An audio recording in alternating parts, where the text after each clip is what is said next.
Olá, amados seres divinos, sejam bem-vindos ao canal Onisciência. Subam a bordo dessa grande nave de luz. Aqui vocês encontrarão mensagens edificantes somente da luz, para que possam alcançar voos cada vez mais altos. Olá, meus queridos e amados irmãos, sejam muito bem-vindos ao canal Onisciência e vamos dando continuidade à terceira parte da série História Oculta do Brasil, parte 3. Então, retomando um pouquinho, resumidamente, finalzinho, e recomendamos para quem não assistiu os vídeos anteriores, parte 1 e parte 2, que volte e assistam para dar uma continuidade no entendimento, para que cada um tome suas próprias conclusões, de acordo com as informações que trazemos aqui com muito amor e carinho, através de nossas próprias pesquisas, ao longo do tempo, né? Continuando, meus queridos, falamos das raças Tupi, né? Que deram origem às raças Tupi, a raça Inca, Inca-Tupi, o berço dos índios, dos cários, e todos eles falam de Sumé, desse grande ser. Mas aqui o nosso propósito não é dissertar sobre tantas entidades, tantos seres de altíssima hierarquia que passaram e deixaram seu legado à humanidade, trazendo muito da evolução, tanto planetária no interior da Terra, não é? De seres de alta hierarquia e luz, porque quando a Atlântida vai afundando, vai percebendo toda essa movimentação, ela vai se voltando para o interior da Terra e funda ali muitas cidades, mas antigamente era na face da Terra e depois se interiorizou. Né? Nós temos várias cidades intraterrenas, sim, muitas cidades, e os locais aonde se dá a entrada para esses portais, cidades no interior da Terra, nós chamamos de embocaduras. Então nós temos muitas embocaduras em todo o Brasil, em locais específicos do Brasil.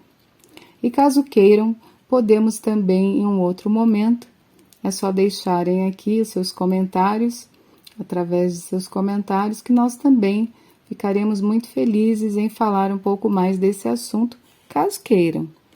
Mas dando prosseguimento à história oculta do Brasil, nós vamos dar um salto, e um grande salto, que nós falamos lá atrás do início da formação planetária, um outro movimento geológico. Tivemos que especificar um pouco de todo o continente Atlântico, para depois começarmos a falar daqui, do Brasil especificamente. Por que isso? Porque tudo fazia parte de um grande conglomerado energético. Era um grande continente que depois se separou. Mas antes de se separar, o primeiro local a se solidificar na face da Terra foi o local onde se situa o nosso país, Brasil, e especificamente no Planalto Central brasileiro, na Chapada dos Veadeiros e regiões adjacentes, incluindo a nossa capital. Então, nada é por acaso, nada é coincidência. JK, como iniciado que era, sabia de toda essa trajetória e tratou logo de fundar uma cidade onde os povos iniciados já sabiam do valor energético por ali se encontrar uma camada de quilômetros de espessura de cristal embaixo dessas terras, trazendo muita energia, elevando um quantum planetário, trazendo muitas vibrações. E também por ser uma cidade que também pertencia a um braço da Atlântida. Percebem? Então, Toda essa trajetória, nada é por acaso. J. Cairo, iniciado e assim como tal, recebeu planos das hierarquias superiores para toda a construção de Brasília, que na época foi tido como lunático, louco, por escolher um local que não tinha nada, só tinha cerrado, muito calor, muito seco, para poder se desenvolver a capital do Brasil. Então, nada é por acaso. Observem que tudo tem um propósito e uma finalidade. Apenas a maioria ainda não sabe de todo esse movimento e por que se deu, mas muitos já sabiam, pois recebiam da fonte do conhecimento. Meus queridos, agora nós vamos voltar a um momento onde muita das energias ficavam de uma forma muito cobiçada, muito, digamos assim, todo conhecimento atlante, essa ramificação para vários locais, apogeus e declínios de civilizações, avanços tecnológicos, construções de pirâmides em vários locais. Então havia muita energia e muita evolução ainda na face da Terra. Nós estamos falando de construções que até hoje não existem formas de serem explicadas tecnologicamente, matematicamente, tentam explicar. Mas a realidade é que naquele tempo, naquele momento, fisicamente como hoje, não teria como ser construído. Mas como a tecnologia já era muito evoluída, e assim, com toda a tecnologia e aparatos, foram construídas grandes civilizações, pirâmides, templos, escolas, enfim. Aqui no Brasil, como nós falamos, né, de Mato Grosso até toda a Amazônia, Goiás, ali regiões adjacentes também, era chamado de Eldorado, pois fazia parte da última, era um braço atlântico, fazia parte da última cidade atlântica, ali habitada pelos povos vermelhos. Então, naquele momento, as cidades com os telhados de ouro. Aqui também era chamado de Ofir, onde há relatos, né, que se jorrava leite e mel, a cidade mais cobiçada, por haver aqui muitos minérios, pedras preciosas, metais valiosíssimos e muitas madeiras preciosas, que aqui eram retiradas essa matéria-prima, toda essa matéria-prima, para a construção de templos desde a época do rei Salomão. Vejam só.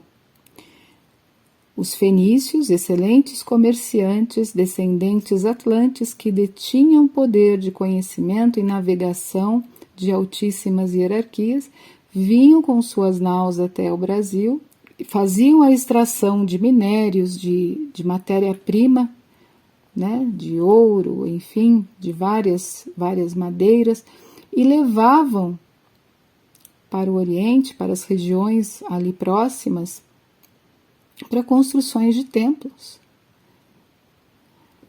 Conta várias fontes que inclusive o Templo de Salomão foi construído por muitas das riquezas encontradas, levadas daqui do Brasil para lá. Vejam só. Então o Brasil é muito antigo e já era conhecido de todas essas hierarquias por também fazer parte do berço atlântico. Nós vamos falar um pouco sobre o povo fenício, que era um povo que tinha muitas habilidades de comércio, navegação, como foi dito.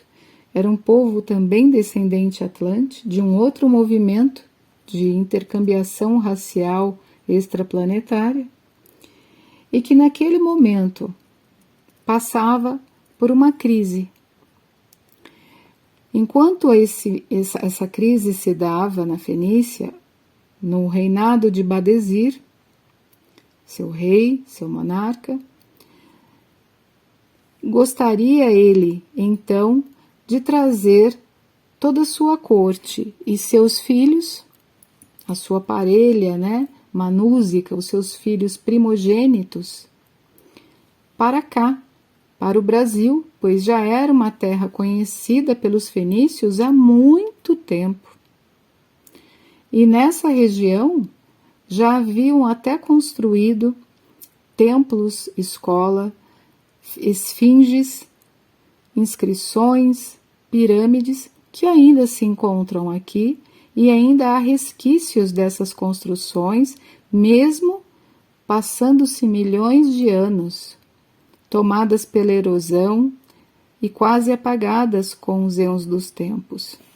Mas mesmo assim, ainda temos relatos, e busquem através dos livros desses escritores que nós colocamos aqui, Bernardo Azevedo da Silva Ramos, Vitor Manuel Adrião, busquem Ludwig Schoenhaugen, busquem sobre todo o Brasil fenício, a história dos fenícios no Brasil, vocês vão obter mais dados mais profundos sobre tais inscrições, aonde, inclusive desde o norte até a Amazônia e vários locais do país,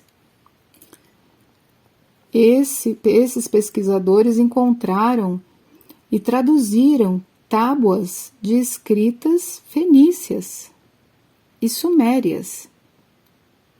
Percebam?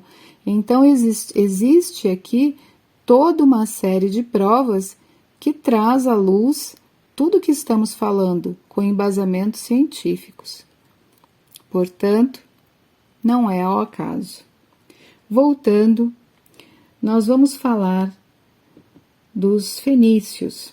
Então, quando Badesir resolve, por haver uma desconexão com a maioria de seu povo, que não estava ainda totalmente de acordo com os preceitos, porque sempre quando existe um quantum evolucional, um movimento, muitas pessoas se polarizam e tomam decisões um tanto quanto precipitadas, radicais. Muitos evoluem muito e muitos ficam estacionados nos seus graus de evolução, atacando assim todo e qualquer tipo e espécie de movimento mais revolucionário para a época. Até pela forma de energia, consciência e bagagem kármica de cada um, pelo processo que deve ser passado, experienciado por cada ser. A evolução se dá, em particular, de ser para ser. Mas sempre os buscadores da luz são, na maior parte das vezes, não sempre, mas houve muitos momentos em que muitos foram perseguidos e até mortos. Então, esse momento, Badesir resolve reunir parte de sua corte, formada por 222 seres de altíssima hierarquia, sacerdotes, seres que traziam conhecimento, tanto tecnológico, científico, muito à frente da sua era, traziam ainda princípios advindos da antiga Atlântida, e aí migrar para as terras do Brasil, que já estava pronta a construção de templos, escolas, palácios, esfinge, pirâmides, e ele só iria vir aqui transferir essas consciências e formar novamente um outro povo com a luz da consciência mais iluminada, percebem? Isso coisa que já havia acontecido desde a época dos primórdios da Atlântida, como falamos nos vídeos anteriores.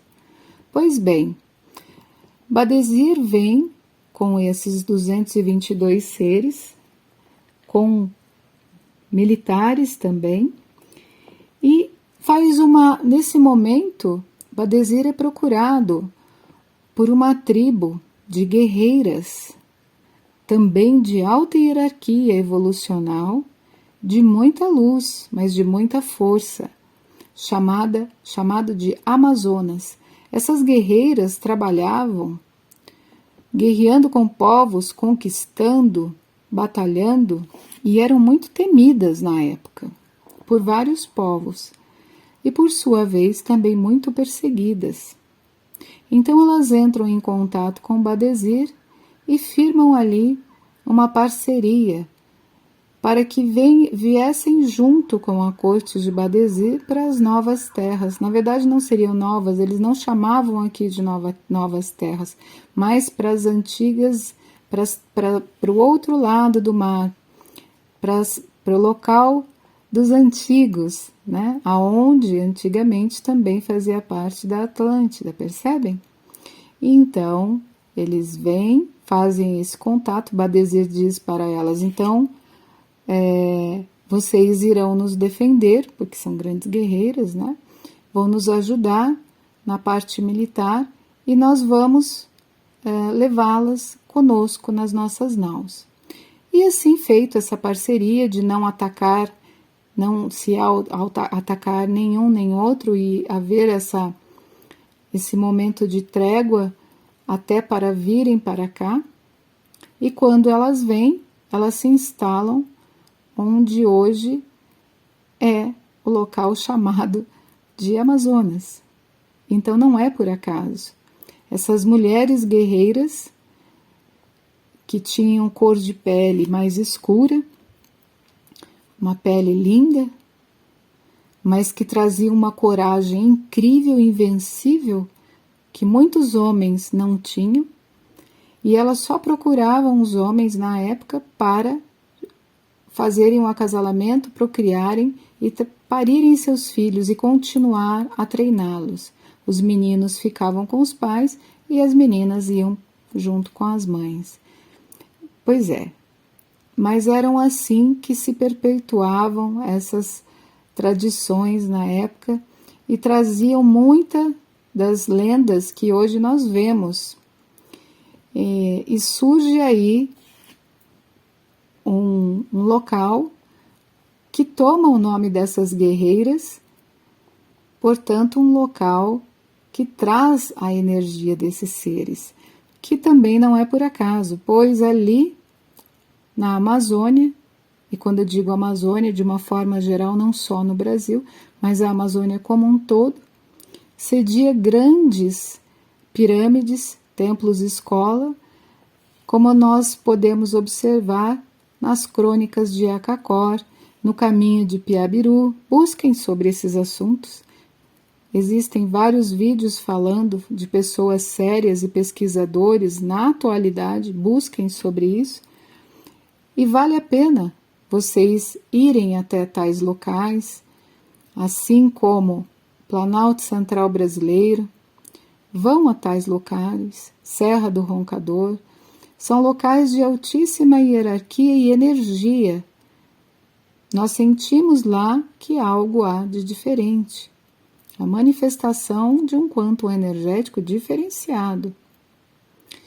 Então percebam, apenas não é divulgado para a maioria da população, mas que existem. E existem várias provas de vários pesquisadores que até encontraram souvenirs, encontraram resquícios, objetos de valor, feitos em metal, em ouro, enfim, dessas civilizações que deixaram ali o seu legado. E muitos dos artefatos ali encontrados até hoje, tidos como valiosos e feitos por ação humana e não pela natureza, artefatos de metal, metais preciosos e de grande valor, juntamente com cerâmica, mas as autoridades responsáveis por tais órgãos competentes resgataram tais objetos e colocaram em suas inscrições que apenas haviam cacos de cerâmica. Então observem, toda Essa trajetória traz o ocultamento, pois não é interessante que a maioria da população saiba de tais riquezas ou que haja pelo menos a possibilidade de ter havido uma civilização grandiosa no nosso país. Bem, assim nós terminamos mais uma etapa e nos encontramos nos próximos episódios. Fiquem com Deus e os anjos, paz e luz a todos.